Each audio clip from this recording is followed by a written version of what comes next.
Seigneur, nous bénissons ton nom pour ce temps. Merci de prendre le contrôle, de nous diriger, Seigneur. Toi qui es le Dieu vivant, le Dieu fidèle, viens régner, Seigneur, totalement. Au nom de Jésus-Christ. Amen. Nous lisons Jean au chapitre 4. Jean 4, c'est la rencontre de Jésus avec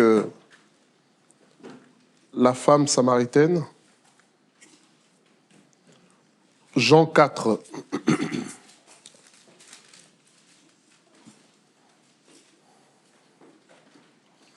À partir du verset 4. Jean 4, verset 4. Comme il fallait qu'il passe par la Samarie, il arriva dans une ville de Samarie nommée Sichar, près du champ que Jacob avait donné à Joseph son fils. Là se trouvait le puits de Jacob. Jésus, fatigué du voyage, était assis au bord du puits. C'était environ la 6e heure. Une femme de Samarie vint puiser de l'eau. Jésus lui dit, « Donne-moi à boire. » Car ses disciples étaient allés à la ville pour acheter des vivres. La femme samaritaine lui dit, « Comment toi, qui es juif, me demandes-tu à boire, à moi qui suis une femme samaritaine ?»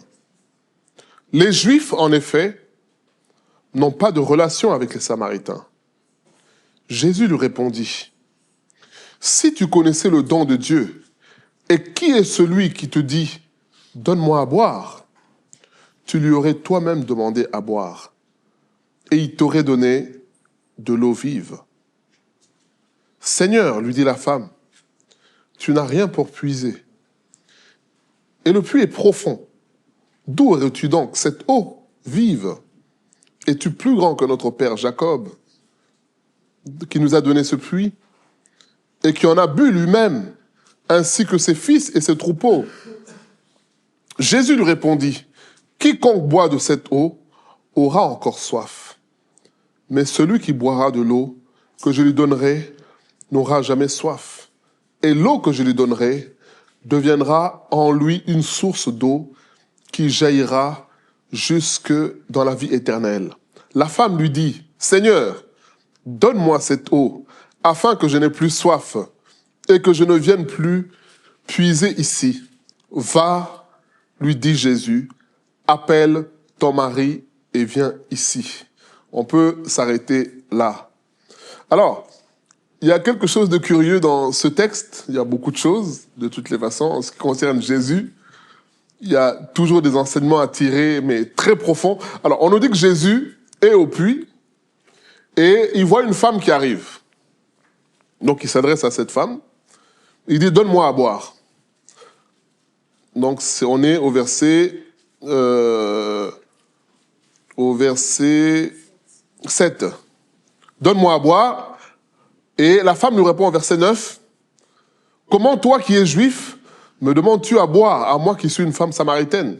Les Juifs, en effet, n'ont pas de relation avec les Samaritains. Alors, Jésus lui répond maintenant, verset 10. « Si tu connaissais le don de Dieu, qui est celui qui te dit « Donne-moi à boire » tu lui aurais toi-même demandé à boire et il t'aurait donné de l'eau vive. » Alors, c'est curieux puisque dans cette scène, c'est Jésus qui demande à boire. La femme répond. Elle est polie. Mais elle ne répond pas complètement à la demande de Jésus. Elle part sur autre chose en disant, mais toi tu es juif, tu me demandes à boire, à moi qui suis une femme samaritaine. Non, il n'y a pas de lien. Et Jésus lui dit, mais si tu connaissais, qui est celui qui te demande de l'eau? Quel est le don de Dieu en réalité? C'est toi qui aurais demandé. Alors, il y a quelques observations, mais une des observations, c'est que le fait que Jésus s'adresse à cette femme, ça donne à la femme une certaine importance. Vous savez, quand quelqu'un te demande quelque chose, naturellement, tu es dans le besoin, donc la personne est un peu au-dessus de toi. Et je ne sais pas si on se comprend. Hein. Quand tu demandes quelque chose à quelqu'un, tu es dans le besoin. Et la personne a un certain pouvoir de disposer ou pas la chose que tu demandes ou pas, de dire « je te donne ou pas ». Et vous voyez, c'est le cas de cette femme-là. Jésus lui demande à boire. Elle dit, mais déjà, pourquoi tu me demandes à boire? Moi, je suis une femme samaritaine, toi, tu es juif. Pourquoi tu me demandes, en quelque sorte, pourquoi tu me parles? Et c'est ça, bien aimé, une des leçons qu'on peut tirer de ça, c'est que souvent, nous les humains, nous pensons avoir une certaine importance. Et puisque, regardons notre parcours, hein, on a tous un parcours dans la vie, on a tous un passé, on a tous des choses qu'on a plus ou moins fait, voilà. Et toutes ces choses-là, liées à l'orgueil de la vie, ça nous donne une certaine valeur. Ce qui fait que il y a des choses qu'on va accepter, il y a des choses qu'on ne va pas accepter. Parce qu'on estime avoir une certaine valeur. Vous voyez? Donc, Jésus aurait pu ignorer cette femme-là au puits. Il aurait pu l'ignorer. Voilà, elle aurait pu faire sa vie. Et puis lui, assis, en train de la regarder. Mais il lui adresse la parole et on a l'impression que dans ce qu'elle dit au Seigneur, bon, elle vaut quelque chose aussi quand même. Pourquoi tu me parles? Moi, je suis samaritaine. Toi, tu es juif. Il n'y a pas de relation. Et Jésus, maintenant, prend les choses en main. Lui qui était en position de demander, en réalité, est-ce qu'il avait vraiment soif? Je ne sais pas. Mais je pense que la réponse est dans le verset 34, où il dit à ses disciples, « Ma nourriture est de faire la volonté de celui qui m'a envoyé et d'accomplir son œuvre. » La soif qu'il avait réellement, c'était de voir les gens sauvés. En fait, c'était, quand il dit « Donne-moi à boire », c'est plus que prophétique que physique. Puisqu'il reprend la femme en disant au verset 9, « Mais si tu savais qui est celui qui te demande de l'eau, en réalité, c'est toi qui as dû demander de l'eau. » Notre exhortation de cet après-midi, c'est nous qui avons besoin de Dieu. Dieu n'a pas besoin de nous. Vous voyez, quand Jésus demande à cette femme s'est sentie comme, bon, là, il a besoin de moi. Voilà. Je peux lui donner ou pas. Vous voyez? Et c'est ça, bien aimé, le piège dans lequel nous tombons. Puisque tu es chantre de l'Éternel, puisque tu es prédicateur, puisque tu es chrétien, puisque tu es équipier, puisque tu participes à l'évangélisation. Bien aimé, notre premier point, c'est dire que toutes ces choses-là ne veulent pas dire que Dieu a besoin de toi, non.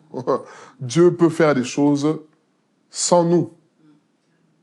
C'est ça que Jésus répond à cette femme. Il dit, si tu savais qui est celui qui te demande de l'eau, c'est toi qui aurais demandé. En réalité, Jésus lui dit, non, n'inverse pas les rôles. C'est pas moi qui ai besoin de toi, c'est toi qui as besoin de moi. Mais encore faut-il que tes yeux s'ouvrent pour que tu réalises qui je suis. C'est ça, bien-aimé. C'est ça. Encore faut-il que tes yeux s'ouvrent pour que tu comprennes qui est en face de toi. Vous vous rendez compte, vous mettez un enfant de 5 ans, 6 ans, 7 ans, voire même 10 ans devant le président Macron.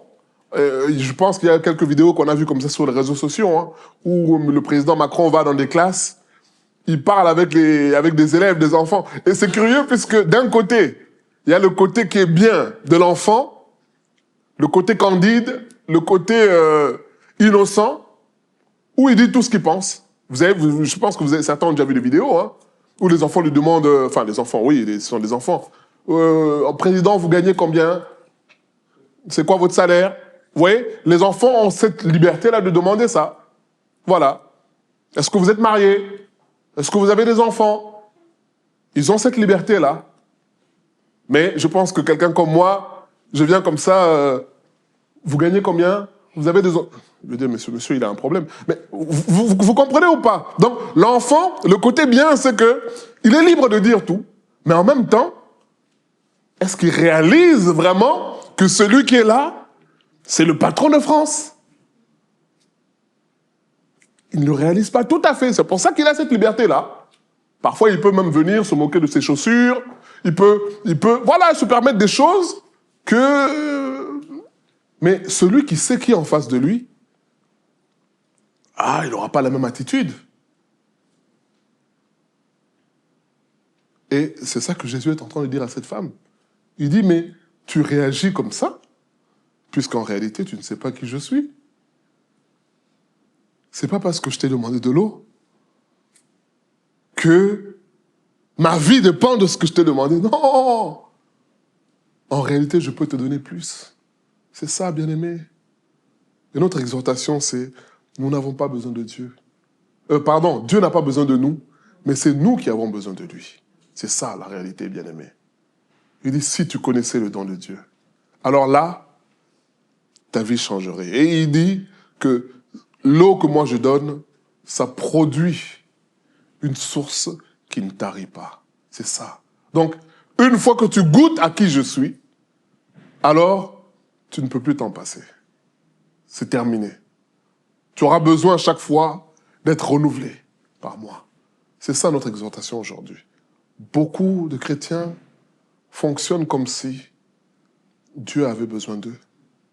Et c'est ça même le christianisme aujourd'hui.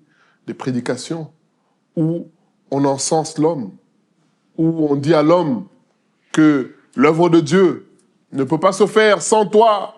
L'œuvre de Dieu a besoin... Bien-aimés, ce sont des choses qui peuvent être choquantes pour nous ici, mais ce sont des choses qui se prêchent dans beaucoup d'endroits. C'est comme ça.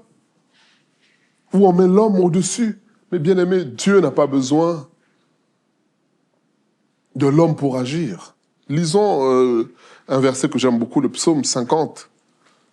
Ça, c'est un verset que j'aime beaucoup. Psaume 50. Le verset...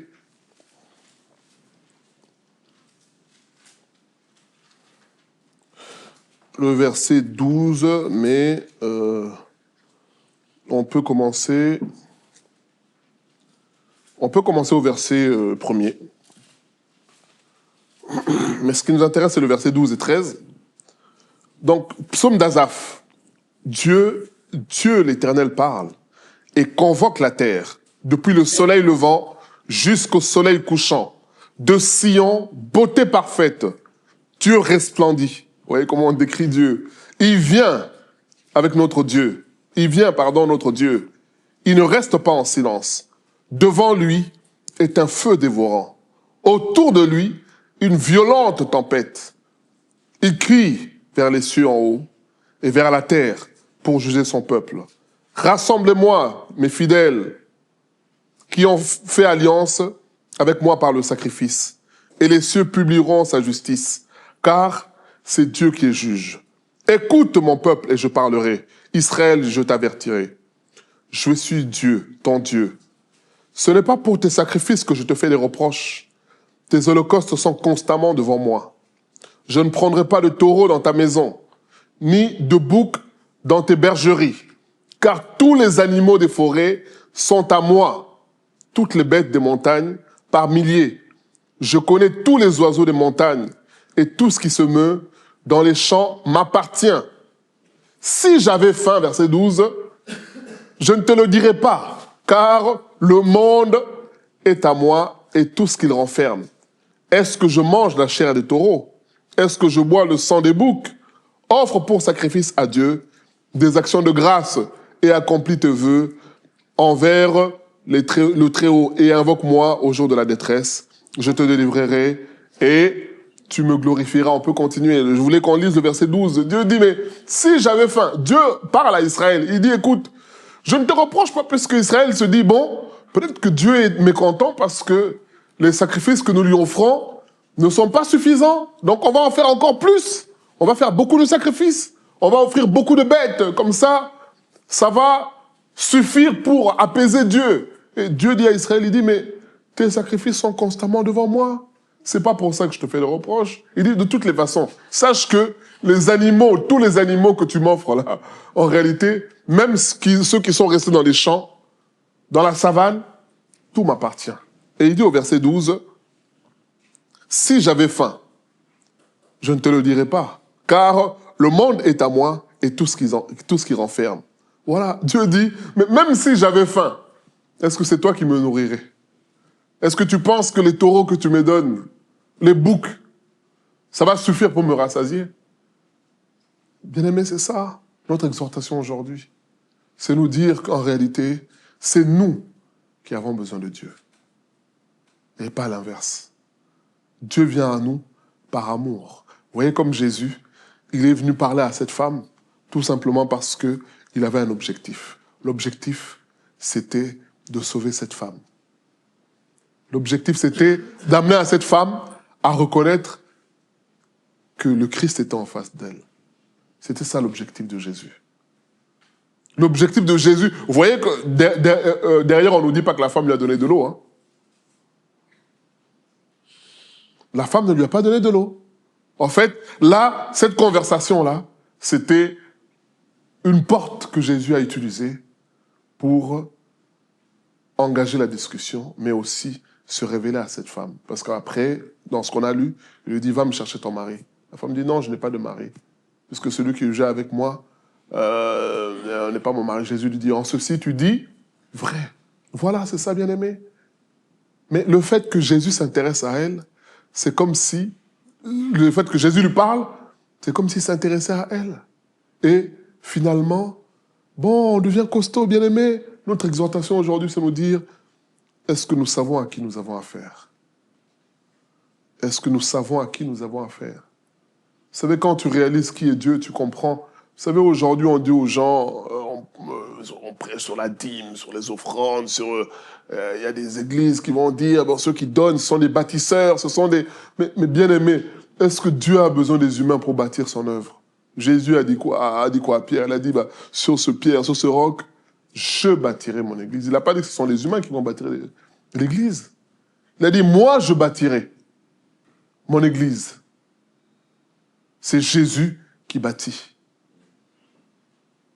Et aujourd'hui, on donne l'importance aux humains quand on te dit, bon, donne pour l'œuvre, donne, fais ceci, fais cela, fais. Mais l'œuvre de Dieu ne peut pas fonctionner sans. Mais bien aimé, je discutais avec un de mes frères hier, on parlait, puisque il était aussi dans une assemblée avec des bishops, toutes ces choses-là. Et le bishop en question, ils ont construit, c'est en Afrique du Sud, ils ont construit, je peux vous dire, l'église qu'ils ont construite en Afrique du Sud. Ce bâtiment-là, ça ressemble, je sais pas, vous savez, un bâtiment tout en verre. Et vous savez, c'est des verres qui, en même temps, écologiques, puisque ça prend l'énergie, ça transforme l'énergie. Mais vous savez, c'est des bâtiments. Mais vous savez, ce bishop-là, vous entrez dans l'église, je sais pas, il y a combien d'auditoriums dans ce bâtiment-là? Des salles de cinéma, des salles de spectacle. Mais bien aimé, avec tout ça, le bishop a pris l'argent avec sa femme, ils ont fui au Canada. Mais, bien aimé, vous voyez, et quand vous voyez là où le monsieur, ce pasteur-là habite, mais avec ça, tu te dis, mais qu'est-ce que l'homme va chercher? Tu vas chercher quoi? Et c'est là que mon frère finalement me dit, ah oui, bah, tu as raison parce que le type a fui avec l'argent, il est parti au Canada, avec sa femme. C'est ça, bien-aimé. Et je me rappelle toute la campagne qui avait été faite pour récolter des fonds, pour que les gens donnent, pour qu'ils construisent. Et voilà, aujourd'hui, le type est parti. Il y a des anciens qui gèrent, mais les gens ont quitté l'église. Finalement, bah, le bâtiment, il reste là. C'est certainement des païens qui vont acheter ça ou bien louer. Mais voilà, c'est ça, bien-aimé. C'est pour nous dire que l'église, c'est pas le bâtiment. L'église, c'est comme Jésus dit dans Matthieu 18, là où 2 ou 3 sont réunis en mon nom, je suis présent. Et il dit, c'est moi qui vais bâtir. C'est ça. C'est pas une question d'argent. C'est une question de cœur et d'amour pour Dieu. C'est ça, bien-aimé. Et il me dit, oui, mais comment y a besoin de ceci, vous faites des concerts, comment vous faites pour... Je dis, oui, mais qui nous demande de faire des concerts? Si c'est Dieu qui nous demande de concert, il va pourvoir. Maintenant, s'il n'y a pas d'argent pour faire des concerts, on ne fait pas de concerts. On chante dans les rues. Ça nous est arrivé de chanter à la gare. Il y a un piano, on s'arrête avec une guitare. Allez, on fait 2-3 chants, on nous chasse, après on part. Mais aujourd'hui, dans le fonctionnement chrétien, ils vont prendre des salles à $3000 et il faut que les gens payent parce qu'on a pris la salle. Mais qui t'a envoyé prendre la salle? C'est ça, bien-aimé. C'est comme si Dieu avait besoin des humains pour montrer qu'il est Dieu. Bien-aimé, on a lu le psaume 50. Hein. Il dit quand il crie, il convoque la nature. Quand il parle. Il dit, quand il vient, il est comme un feu dévorant. Autour de lui, une violente tempête. On a vu à Mayotte, hein, le cyclone qui est passé là. Là, on dit, quand Dieu arrive, il y a une violente tempête. Pour montrer que... Vous savez, quand un président de la République passe, pour ceux qui ont déjà vu les cortèges, hein, c'est impressionnant. Hein. C'est impressionnant, les moutards, les véhicules, et le président américain, c'est encore autre chose. Tu vois ce balai des... Mais là, on t'annonce que déjà avant, tu as déjà des éclaireurs qui passent au moins 15 minutes, 20 minutes avant. Hein. Avec sirène, pour vous dire, attention. On lave le chemin. Alors là, maintenant, on parle du Dieu Tout-Puissant. Parce que cet homme-là, il peut passer comme ça. On a vu Kennedy hein, dans le cortège, il est abattu. Mais là, on parle du Dieu Tout-Puissant, le Créateur. J'ai voulu qu'on lise ça pour nous montrer que... Mais devant cette majesté-là, qui es-tu toi? Vous voyez, c'est ce que Jésus dit à la femme samaritaine. Il dit aux femmes, est-ce que je t'ai parlé? Vous savez, aujourd'hui, dans un pays où, dans un pays, même pas que la France, hein, l'Occident de manière générale, le diable a fait tellement les choses que aujourd'hui, tu peux même plus dire bonjour à une femme, parce que si tu dis bonjour, tu lui fais des avances. Tu es gentil, on va... Ah, c'est pas désintéressé. Il y a quelque chose derrière, forcément. Et pour peu qu'on t'accuse juste de harcèlement, ah, c'est fini pour toi. Donc les gens, finalement, ils se disent, je préfère me voisine ou voisin, pas dire bonjour, comme ça au moins, il n'y a pas de problème. Surtout si tu es un peu grand, noir, avec la barbe, tu dis, oh là, lui. Voilà. Les gens se méfient de tout le monde. Et là, Jésus parle à cette femme, elle prend de l'importance. Jésus calme la femme en disant, non, si tu savais qui est celui qui te parle, tu allais te précipiter pour venir recevoir ce que moi j'ai à te donner. C'est ça, bien-aimé. C'est nous qui avons besoin de Dieu. Et Dieu veut que nous puissions réaliser cela. Et changer notre attitude. Vous savez, le fils prodigue, lorsque il décide de s'affranchir de l'autorité de son père, il va vivre sa vie. Et un jour, il se rend compte qu'il s'est trompé, qu'il a fait fausse route. Alors, il décide de retourner vers son père. Et quand il revient vers son père, il dit, « Mon père, j'ai péché contre le ciel et j'ai péché contre toi. Et je ne suis même plus digne d'être appelé ton enfant. » Bien-aimé, je prends cet exemple-là pour nous montrer que notre existence n'est possible que par Dieu, puisqu'il allait mourir. S'il continue à faire le costaud, il allait mourir parce que même la nourriture des cochons, personne ne lui en donnait. Il allait mourir de faim.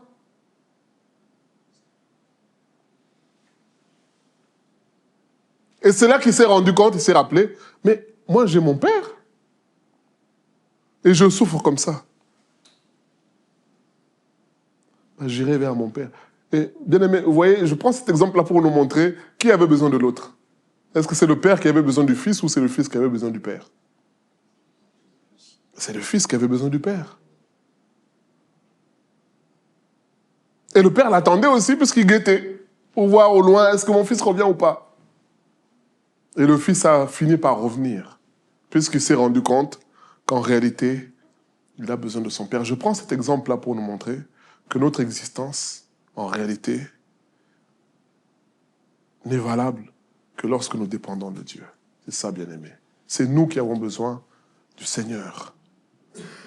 Jean 15, 5, Jésus nous dit quoi? Lecteur de la Bible. Jean 15, 5, ça c'est un verset à connaître en tant que chrétien. C'est un verset, c'est obligatoire. Contrôle dimanche prochain. Jean 15, 5. On va lire ça. Ça c'est à connaître, bien-aimé, par cœur. Jean 15, 5. Jean 15, 5. Vous allez voir quand on va dire, ah oui, bah oui, mais on le connaît. Jean 15, 5. Je suis le cep, vous êtes les sarments. Celui qui demeure en moi et en qui je demeure porte beaucoup de fruits. Car sans moi, vous ne pouvez... Bien aimé, ça c'est un verset capital pour un chrétien. Jésus dit, sans moi, vous ne pouvez rien faire. Bien aimé, sans Jésus, nous ne pouvons rien faire. Détrompons-nous. Oh, je chante, je joue à la guitare, je fais ceci, je prêche. Bien aimé, sans Jésus, tu ne peux rien faire.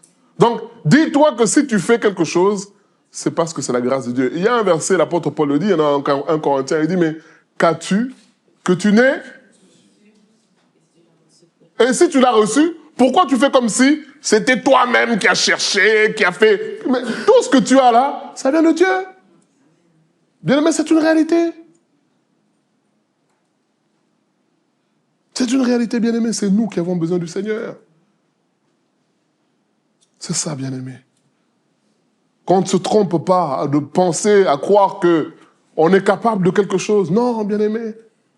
Nous avons besoin du Seigneur. Comme ce fils prodigue, il s'est rendu compte qu'il s'était trompé. Il est revenu vers le Père pour dire, non, papa, j'ai besoin de toi. J'ai besoin de ta direction. J'ai besoin de ta discipline aussi. Mais en même temps, j'ai besoin de ton amour. Puisque l'amour va avec la discipline. C'est ça. J'ai besoin de ta direction. J'ai besoin de tes conseils. J'ai besoin que tu m'éclaires, que tu me guides. Quelle voie prendre? Quel chemin? Vers quel chemin aller? C'est ça, bien-aimé. Mais aujourd'hui, les chrétiens fonctionnent comme si c'est Dieu qui avait besoin d'eux. Ah, je ne viendrai pas au culte. Tu as un petit différend avec un frère. Ah, demain, je ne viens pas. Vous savez, j'ai découvert ça en Afrique du Sud. Il y a des chrétiens qu'on appelle des chrétiens itinérants. Donc, il est lui-même sa propre sono, il est lui-même modérateur, il est lui-même musicien. Mais quand je vous dis ça, c'est-à-dire que c'est pas un peu. Hein. Donc, tout ce qu'il fait, il le fait parfaitement.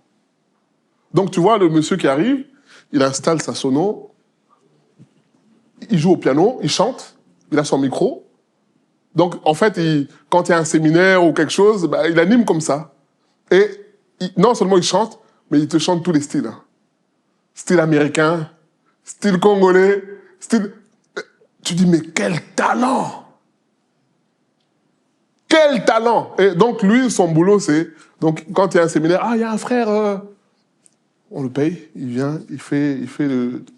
Après, et une fois, je crois qu'on avait le culte le lendemain, je crois, où on lui dit, mais... il dit, non, dimanche, je ne serai pas là, dimanche, je serai à Cape Town, parce que je me suis déjà engagé là-bas. Pourtant, on l'a déjà payé pour 3 jours ici. Donc, bien aimé, des mercenaires. Mercenaires. Mais en même temps, je peux vous dire que quand je parle, moi je suis musicien, quand je l'écoute, je vois, je dis, mais comment il peut faire ça? Donc, en fait, il est tout seul. Il vient juste avec son sac, il a son enceinte, il branche l'enceinte, il branche ses histoires. Si c'est la guitare, il joue à la guitare. Si c'est le piano, il joue au piano. Il chante en anglais, en français, en italien, en tout. Tous les styles. Tu dis, mais c'est pas possible. Donc, là où nous, on est équipe de louanges, non, lui, il est seul, il n'y a pas besoin d'équipe. Il est tout seul.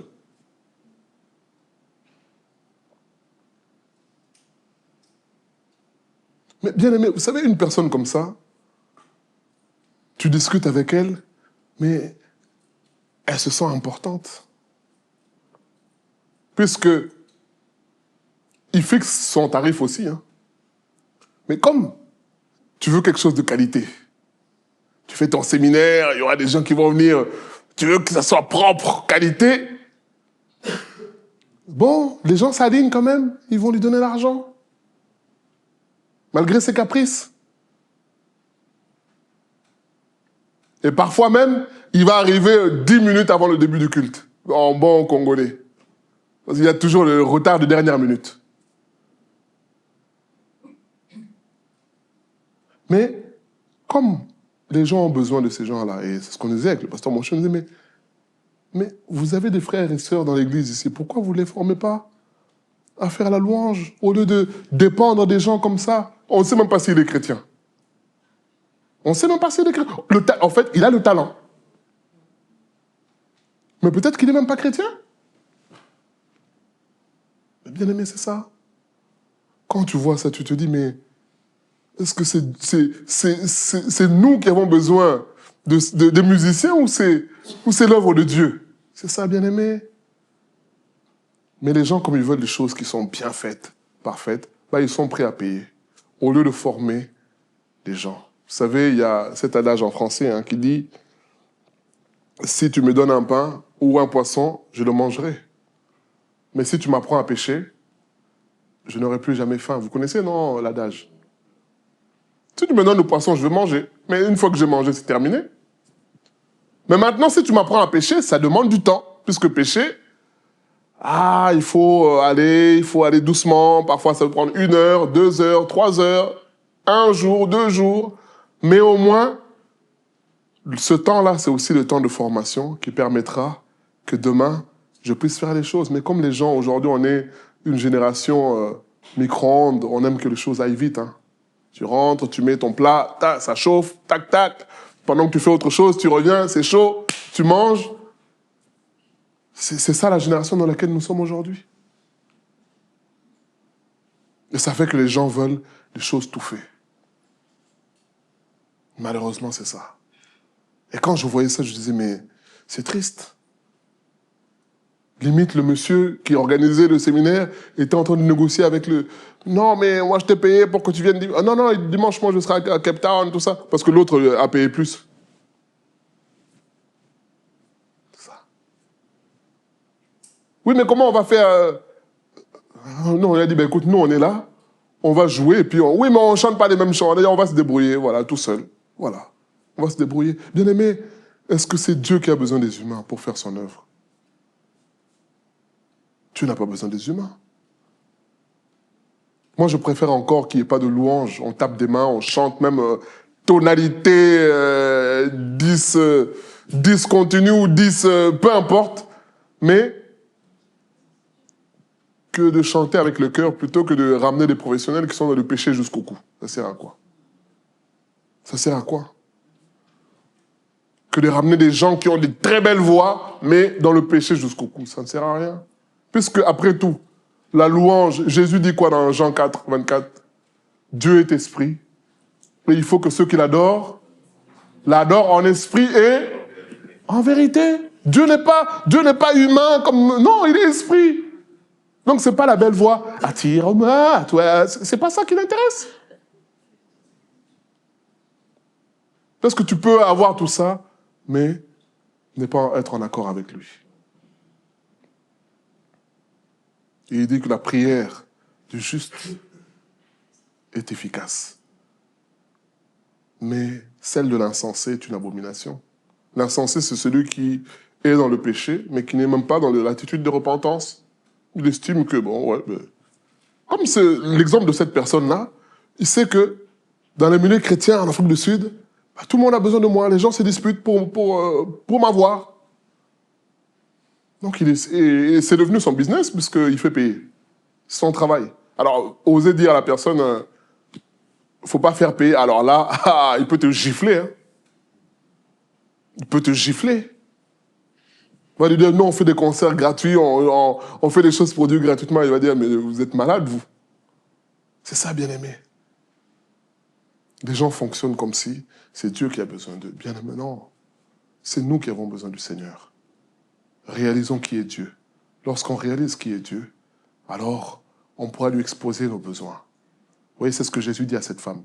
Si tu savais qui je suis, c'est toi qui allais lui demander. C'est toi qui allais exposer. Ah ben Seigneur, comme j'ai donné l'exemple, quand tu sais que c'est M. Macron qui est en face de toi, tu adaptes aussi ton attitude devant lui. Tu parles aussi un français soutenu. Tu ne parles pas comme si tu vas parler dans le quartier, puisque c'est le président qui est en face. Et si tu as des demandes à faire, c'est l'occasion de faire les demandes. Tu tombes sur M. Trump ou je ne sais pas qui. Voilà. Tu profites pour donner tes sujets. Parce que là, c'est sérieux.